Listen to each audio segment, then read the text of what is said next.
কি বলছো তুমি? ঠিকই বলছি, এভাবে বেঁচে থাকা যায় না। এই যন্ত্রণা আপনারা বুঝতে পারবেন না। আমি তোমার যন্ত্রণা বুঝি সঞ্জয়, একটু ধৈর্য ধরো, দেখবে সব ঠিক হয়ে যাবে। আর তুমি ওই বাড়িতেই থাকবে। পারবো না স্যার, পারবো না। বিশুর মতো একটা ছোট্ট ছেলে চোখের সামনে না খেতে পেয়ে মারা যাবে, এ আমি সহ্য করতে পারবো না। মাথা গরম করো না সঞ্জয়, দেখি আমি কি করতে পারি। শেখরদা, আপনার হাতেই সব। যদি আমি নমিনেশন না পাই তাহলে আমার মান সম্মান সব যাবে। চেষ্টা করবো বিভাস। চেষ্টা নয়, কথা দিতে হবে। তাহলে তোমাকেও একটা কথা দিতে হবে। বলুন। আমার ছোট মেয়ের সঙ্গে তোমার ছেলে বরুণের বিয়ে দিতে হবে। সে তো ভাগ্যের কথা দাদা। এমএলএ থেকে মন্ত্রী হওয়ার এমন সুযোগ কি কেউ ছাড়ে? দুর্জনে আমার বদনাম করলেও আপনি তো জানেন গরিব দুঃখীদের জন্য আমার মন প্রাণ কিরকম কাঁদে। সারাদিন ওদের কথা ভেবে ভেবেই আমার প্রেশার বেড়ে যাচ্ছে। এদিকে রাগের চক্র নাকি কাজ শুরু করেছে আমার এলাকায়? হ্যাঁ। আপনি কি বলছেন দাদা? আরে আমি বেঁচে থাকতে আমার এলাকায় ড্রাগের চক্র কি বলছেন? কোন সুদর্শন চক্রকে ঢুকতে দেবো না। কিচ্ছু করতে হবে না বন্ধু, যা করার আমি করবো। হ্যাঁ, ইস, কে আমার কর্মযোগী এলেন, যা করার উনিই করবেন। কি করবে শুনি? এই একটা কিছু করবো ছাই করবে। না, ছাইটাই করবো না। তুই বরঞ্চ রান্না করে দে। হ্যাঁ, নিরামিষ রান্না। হাসির বাবার কাছে গিয়ে বলবো রাধা মাধবের ভোগ নিয়ে এসেছি। কিন্তু সে আর কদিন দেবে বন্ধু? এই কথাটা এই গোবর ভরা মাথায় কে ঢোকাবে দাদা? এখনো পর্যন্ত বাবুদের বাড়িতে ওই ঠিকে চাকর হয়ে রইলো, এখনো পর্যন্ত পার্মানেন্ট হতে পারলো নি। সে তো তোর জন্যে। একসঙ্গে পার্মানেন্ট ঘর যদি বাঁধতে হয় তাহলে বাবুর বাড়িতে একসঙ্গে পার্মানেন্ট কাজ করা যাবে? যাকে বাজে কথা ছাড়, কাজে কথা শোন। দাদা দুদিন ধরে উপোস করে আছে। কথা শোনো, দুদিন দাদার জন্য রান্না করে আমি বাসি খাবার বিড়ালকে খাওয়ালাম। দাদা, এখন তো ব্যবস্থা হয়ে গেল, এবার থেকে আমার এখানে দুবেলা তুমি খেয়ে যাবে। হ্যাঁ, না কাত্যায়নী, আমি আমার জন্য ভাবছি না। ওরা সবাই কিছুই খাচ্ছে না, আগে দেখবো ওরা খাবে, তারপর আমি। আমাকে কে ডাকছে? কে আবার ডাকবে? তোমার প্রাণের ঠাকুর গো। প্রাণের ঠাকুর না হাতি? কোথায়? ওই যে।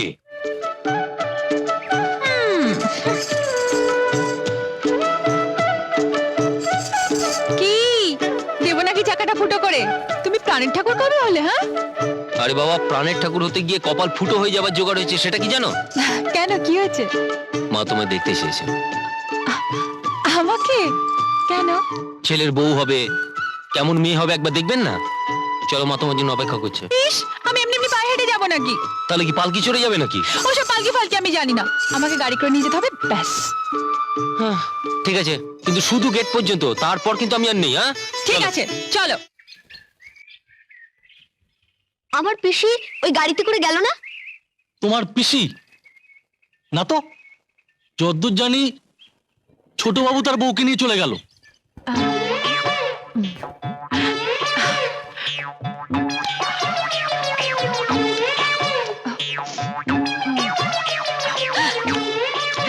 চোর চোর চোর! তাই তো বলি, হ্যাঁ, রোজ রোজ আচার কমছে কি করে? এইবার আমি ধরেছি। এই যে দেখছি সদানন্দ দাদার বোন গো। হ্যাঁ? তা তুমি আচার চুরি করতে গেলে কেন? আমার কাছে চাইলেই তো তুমি পেতে।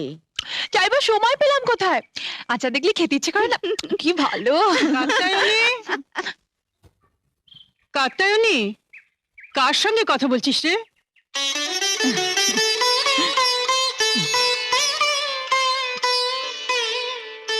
আরে কি করছো, কি করছো? তোমার কাপড় নোংরা হয়ে যাবে যে। থাক থাক মা।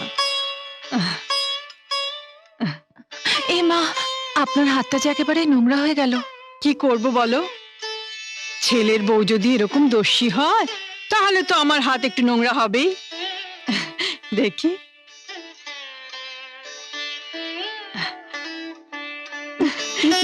কি সুন্দর লাগছে।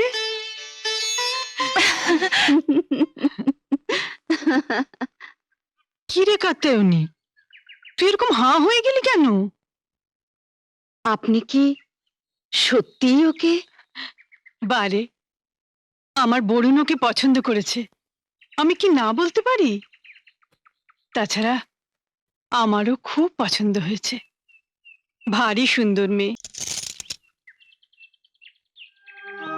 সন্ধ্যা, তোর এই হাতটা আমার আর বোঝা হয়ে থাকবে না রে। আমি আবার তোকে খুঁজে পেয়েছি। সঞ্জয় দা তাড়াতাড়ি মাঠে যাও, অক্ষয় করে হাল বলদ দিয়ে মাঠে নেমে গেছে। সে কি? বিভাজন গুন্ডারা সব কেড়ে করে নিয়ে চলে যাচ্ছে। যত হালটা একটু জুত করে বেঁধে দিয়েছি বাবা। দিচ্ছি তো।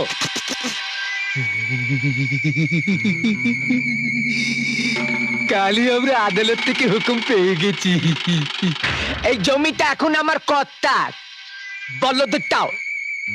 যা সবকিছু কেড়ে করে নিয়ে না ওই বুড়োটাকে ভাগিয়ে দে। আরে ভাবছিস কেন রে?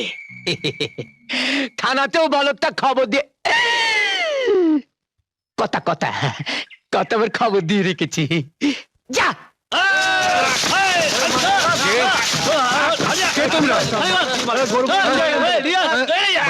বাবা অন্ধ মানুষ বাবা, তোমরা দয়া করো বাবা। ছেড়ে দে ছেড়ে দে ছেড়ে দে বাবা, ঘরে সবাই উপোস করে মরবে। অন্ধ মানুষটাকে ছেড়ে দে।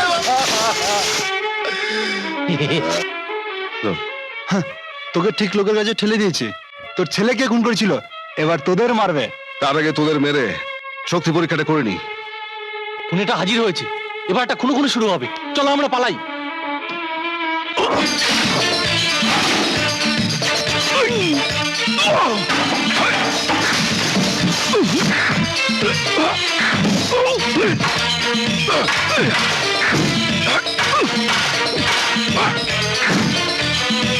জমি নেবে? হ্যাঁ, আয় আয় আয়। দেখুন স্যার, ওই চৌধুরী মশাইয়ের গুন্ডারা এই বাবাকে মেরে ওর বলদ জমি সব কেড়ে নিচ্ছিল। এর মধ্যে তোমার আসা উচিত হয়নি সঞ্জয়। এ কি বলছেন স্যার? এদের দেখার জন্য তো আমার এই গ্রামে আসা। তবে আইন নিজের হাতে তুলে নিতে পারো না? তেমন হলে থানায় জানাতে পারতে, পুলিশ তার ব্যবস্থা নিত। জানো, সদানন্দ এসব বন্ধক রেখেছে চৌধুরী মশাইয়ের কাছে, আর ওরা কোর্টের অর্ডার নিয়ে এসেছে। তাহলে বলধাল নিয়ে যাই স্যার। হ্যাঁ, নিয়ে যাও। আচ্ছা চলি সঞ্জয়। হ্যাঁ। এই ভাই, আপনারা কেউ আসুন না, এই বাবাকে বাড়িতে নিয়ে যান। আচ্ছা। যান।